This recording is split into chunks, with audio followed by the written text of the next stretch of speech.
Hello, and welcome to Care Guides for Absolute Lads. On today's episode, we have the welcome white tree frog.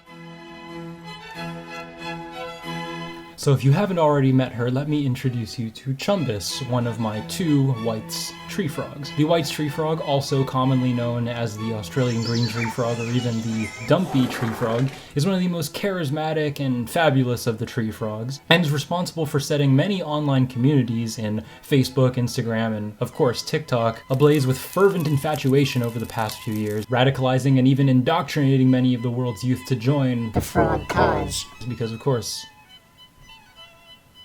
a handsome fellow. Today we will be discussing not only that charisma, but the decorum associated with owning such a creature. If you so please, feel free to skip ahead to any of the chapters that I have listed out here to speed up your journey. If you're here for the full ride, grab the finest beverage in your proximity, a glass in which to hold it, and enjoy the presentation.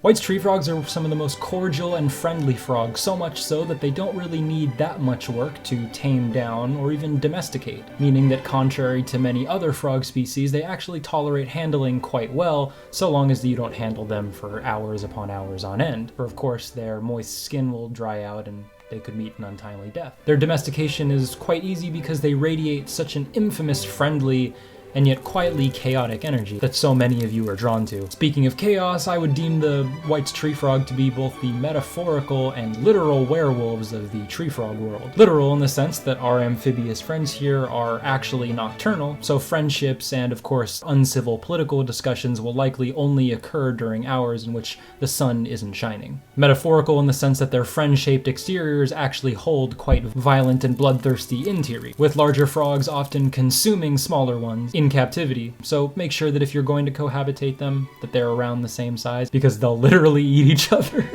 And it will shed from time to time, though contrary to many other reptiles, you'll never really see its skin fall off or it rubbing against many branches, because yes, the white's tree frog does in fact consume its own skin.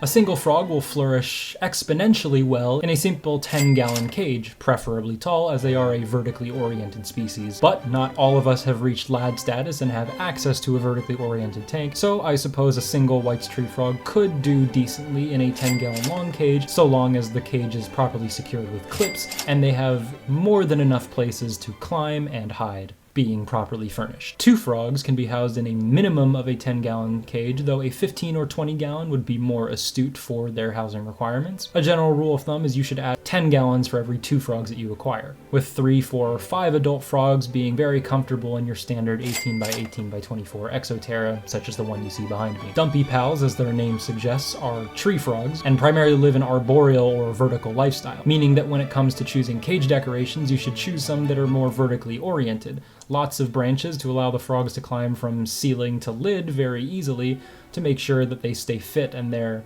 Body shaming is a systemic issue. Pudgy exteriors are kept to a minimum. As far as hides, they love vertical placed cork rounds and also small little bowls or even traditional caves in which to hide. They won't make very much use of floor space. I would plant it as densely as possible. As far as plants are concerned, these are semi-tropical species, so live plants, of course, they will benefit very greatly from. However, fake plants, which are easier to take care of, will do just fine. As far as substrate is concerned, I would avoid larger pieces of substrate like mulch, bark, or even wood chips, and instead opt in for something like coconut coir, paper towels, sphagnum moss, or even a mix of sphagnum moss and eco-earth.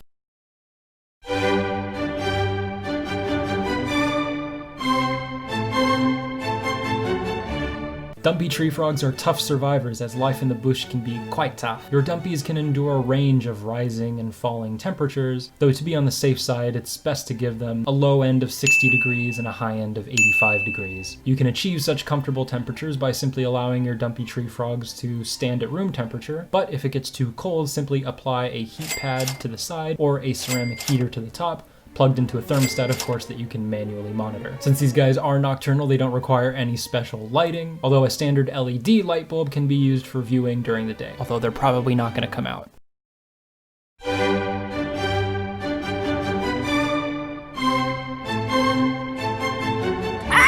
Depending on the size and age of your frog, you can be feeding your frog pretty much every day for very young frogs to every other day for adult frogs. Their diet should primarily consist of the big three insect feeders: crickets, mealworms, and dubia roaches, all easily acquired at your local Petco, PetSmart, reptile shop, or with some of the links down below. As with all reptiles, refrain from feeding them any bugs that you find in your garden or even inside your house, as many of these bugs can contain diseases or even parasites within them that will not do your frog any favors.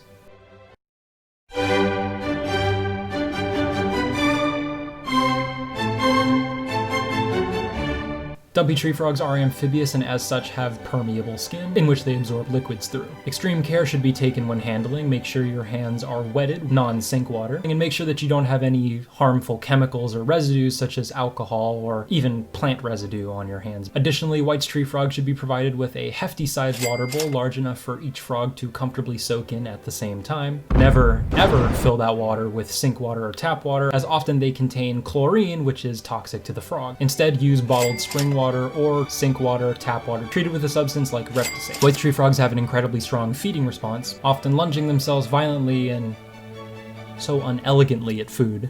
As I mentioned earlier, you must be careful that they do not ingest any of their substrate while eating. Generally, this isn't a problem, as many dumpy tree frogs tend to prefer eat within the branches in which they lie arboreally. However, special care should be taken to make sure they do not consume their substrates. Generally, if your dumpy tree frog is taken care of well enough, if it consumes a little bit of substrate when it eats, it won't be such a problem. It'll generally pass it pretty easily. Extra large meatballs. Oh my god! Be worried about it consuming large quantities of its substrate, as large quantities in its stomach can lead to impaction and even death. Additionally, you can choose to hand feed or tongue feed your dumpy tree frogs. If you are tongue feeding them, please make sure to use blunt-edged tongs, as things with very fine or sharp edges can pierce or even impale the beautiful and adorable faces of your dumpy tree frogs. And you wouldn't want that now, would you?